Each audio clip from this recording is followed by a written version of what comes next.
Robert Newton Bob Ford was an American outlaw best known for killing his gang leader, Jesse James, in 1882. Ford was shot to death by Edward Capehart O'Kelley in Ford's temporary tent saloon with a shotgun blast to the front upper body.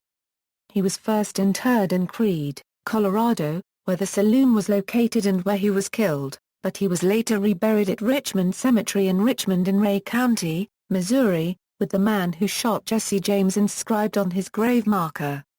Early years: Robert Ford was born in Ray County, Missouri, to James Thomas Ford and his wife, the former Mary Bruin.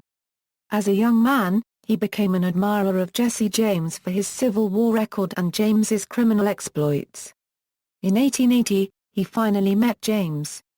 Ford's brother Charles is believed to have taken part in the James Gang's Blue Cut train robbery in Jackson County west of Glendale, Missouri, on September 7, 1881. New facts on the Blue Cut, and Glendale. Retrieved February 7, 2014. Joining the gang, in November 1881, James moved his family to St. Joseph, Missouri. He intended to give up crime but first wanted to stage one last robbery at Blue Cut, Missouri. The James gang had been greatly reduced in numbers by that time.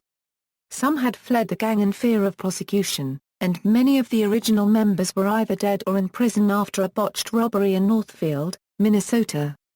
After the train robbery, Frank James decided to retire from crime, settling in Lynchburg, Virginia. By the spring of 1882, with his gang depleted by arrests, deaths and defections, James thought that he could only trust the Ford brothers. Charles had been out on raids with James before, but Bob was an eager new recruit. The Fords resided in St. Joseph with the James family, where Jesse went by the alias of Thomas Howard. The Ford brothers passed themselves off as Bob and Charles Johnson, Howard's cousins. Hoping to keep the gang alive, James invited the Fords to take part in the robbery of the Platte City Bank, but the brothers had already decided not to take part in the robbery in order to collect the $10,000 bounty placed on James by Governor Thomas T. Crittenden. In January 1882, Robert Ford and Dick Liddell surrendered to Sheriff James Timberlake at their sister Martha Bolton's residence in Ray County. They were brought into a meeting with Crittenden for being in the presence of the James's cousin, Wood Height, the day Height was murdered. Crittenden promised Ford a full pardon if he would also kill Jesse James, who was by then the most wanted criminal in the USA. Crittenden had made capture of the James brothers his top priority. In his inaugural address he declared that no political motives could be allowed to keep them from justice. Barred by law from offering a sufficiently large reward, he had turned to the railroad and express corporations to put up a $5,000 bounty for each of them. Killing Jesse James. On April 3, 1882, after eating breakfast, the Fords and James went into the living room in preparation for the trip to Platte City. James had just learned of gang member Dick Liddell's confession for participating in Height's murder while reading the daily newspaper, and grew increasingly suspicious of the Fords for never reporting this matter to him. According to Robert Ford, it became clear to him that James had realized they were there to betray him. However, instead of scolding the Fords, James walked across the living room to lay his revolvers on a sofa. He then turned around and noticed a dusty picture above the mantel, and stood on a chair in order to clean it. Robert Ford then drew his weapon, and shot the unarmed Jesse James in the back of the head. James' wife Zerelda Mims ran into the room and screamed, "You've killed him." Robert Ford's immediate response was, "I swear to God I didn't." After the killing, the Fords wired Crittenden to claim their reward. They surrendered themselves to legal authorities, but they were dismayed to find that they were charged with first-degree murder. In one day, the Ford brothers were indicted, pled guilty, and were sentenced to death by hanging, but 2 hours later, Crittenden granted them a full pardon. Despite the deal that was made with Crittenden, the Ford brothers received only $500, a fraction of the money they were originally promised. Later years: for a time, Bob Ford earned money by posing for photographs as the man who killed Jesse James in dime museums. He also appeared on stage with his brother Charles, reenacting the murder in a touring stage show, but his performance was not well received. the way he had killed James while his back was turned and he was unarmed earned Ford much enmity from the residents of the various towns where they performed. Charles, terminally ill with tuberculosis and addicted to morphine, committed suicide on May 4, 1884. Soon afterward, Bob Ford and Dick Liddell relocated to Las Vegas, New Mexico, where they opened a saloon. By early 1885, Bob Ford had become a Las Vegas city policeman. According to legend, Ford, the owner of a saloon, had a shooting contest with Jose Chavez Y. Chavez, a comrade in arms of Billy the Kid during the Lincoln County War. Ford lost the contest and left town. On December 26, 1889, Ford survived an assassination attempt in Kansas City, Kansas when an assailant tried to slit his throat.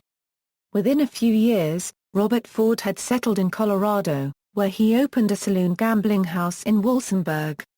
When silver was found in Creede, Ford closed his saloon and opened one there. On the eve of Easter 1892, Ford and gunman Joe Palmer, a member of the Soapy Smith gang, were drinking in the local saloons and proceeded to shoot out windows and street lamps along Creede's Main Street. With the help of friends and business partners of Smith, they were soon allowed to return. Ford purchased a lot and on May 29, 1892, opened Ford's Exchange, said to have been a dance hall. 6 days later, the entire business district, including Ford's Exchange, burned to the ground in a major fire. Ford opened a tent saloon until he could rebuild. Death. 3 days after the fire, on June 8, 1892, Edward O'Kelley entered Ford's tent saloon with a shotgun. According to witnesses, Ford's back was turned. O'Kelley said, "Hello, Bob." As Ford turned to see who it was, O'Kelley fired both barrels, killing Ford instantly. O'Kelley hence became the man who killed Jesse James. O'Kelley's sentence was commuted because of a medical condition, and he was released on October 3, 1902. O'Kelley was subsequently killed on January 13, 1904 while trying to shoot a policeman. Ford was buried in Creede, but later was exhumed and reburied in Richmond in his native Ray County at Richmond Cemetery. Cultural depictions, films. In the 1939 film Jesse James, Ford is played by John Carradine. In the 1940 film The Return of Frank James, a highly fictionalized film about Frank James hunting down Bob and Charlie Ford, John Carradine reprised his role. The film, directed by Fritz Lang, is a sequel to Jesse James, which also features the Fords. In the 1949 film I Shot Jesse James, directed by Samuel Fuller, Ford is portrayed by John Ireland. In the 1951 film The Great Missouri Raid, directed by Gordon Douglas, Ford is portrayed by Whit Bissell. In the 1957 film The True Story of Jesse James, Ford is portrayed by Carl Thaler. In the 1957 film Hell's Crossroads, Robert Vaughn plays Bob Ford. In the 1980 film The Long Riders, Nicholas and Christopher Guest play Bob and Charlie Ford. In the 1986 made-for-TV movie The Last Days of Frank and Jesse James, Bob Ford was played by Darrell Wilkes. In the 1995 film Frank and Jesse, Jim Flowers plays Bob Ford. In the 2006 TV movie The Plot to Kill, Jesse James, and the 2007 TV movie Jesse James, American Outlaw, Ford is portrayed by James Horton. In the 2007 film The Assassination of Jesse James by the coward Robert Ford, based on the historical novel by Ron Hansen, Ford is played by Casey Affleck, who was nominated for an Academy Award for Best Supporting Actor. The film is considered one of the most historically accurate portrayals of Jesse James and Robert Ford. Television series. In 1954, Tyler McDuff played Bob Ford in the episode Jesse and Frank James of Jim Davis's syndicated Stories of the Century. Lee Van Cleef played Jesse James in the episode. In 1957, Bobby Jordan played Ford in an episode of Dale Robertson's NBC series Tales of Wells Fargo. In 1958, Martin Landau portrayed Robert Ford in the ABC Warner Brothers Western series, Lawman in the episode The Outcast. In 1960, Charles Aidman guest-starred in the episode Bob Ford in the first season of the syndicated series, Shotgun Slade, starring Scott Brady. In 1977, an episode of NBC's Little House on the Prairie depicts Ford as a student at Walnut Grove School. Literature: in Larry Niven and Jerry Pournelle's 1976 novel Inferno, Ford is depicted as being in Hull as a traitor. Music: recorded in 1924, a well-known Jesse James calls Ford "that dirty little coward / that shot Mr. Howard." In the Bob Dylan song Outlaw Blues, Dylan alludes to Ford with the lines, "I ain't gonna hang no picture frame. Well, I might look like a Robert Ford, but I feel just like a Jesse James." The 1975 Elton John song I Feel Like a Bullet from the Rock of the Westies album refers to a betrayal in a romantic relationship that is metaphorically likened to Jesse James' assassin. In the Warren Zevon song Frank and Jesse James, Ford is mentioned in the lyrics. Robert Ford, a gunman in exchange for his parole, took the life of James the Outlaw, which he snuck up on and stole. Radio: Sam Edwards portrayed Bob Ford on the CBS radio show Crime Classics on July 20, 1953 in the episode entitled The Death of a Picture Hanger. References. Further reading: Rise, Judith. Ed O'Kelley, The Man Who Murdered Jesse James. Murderer. St. Louis, Missouri Patches Publication. 1994, Yateman, Ted. Frank and Jesse James. Nashville, Cumberland House, 2001. External links.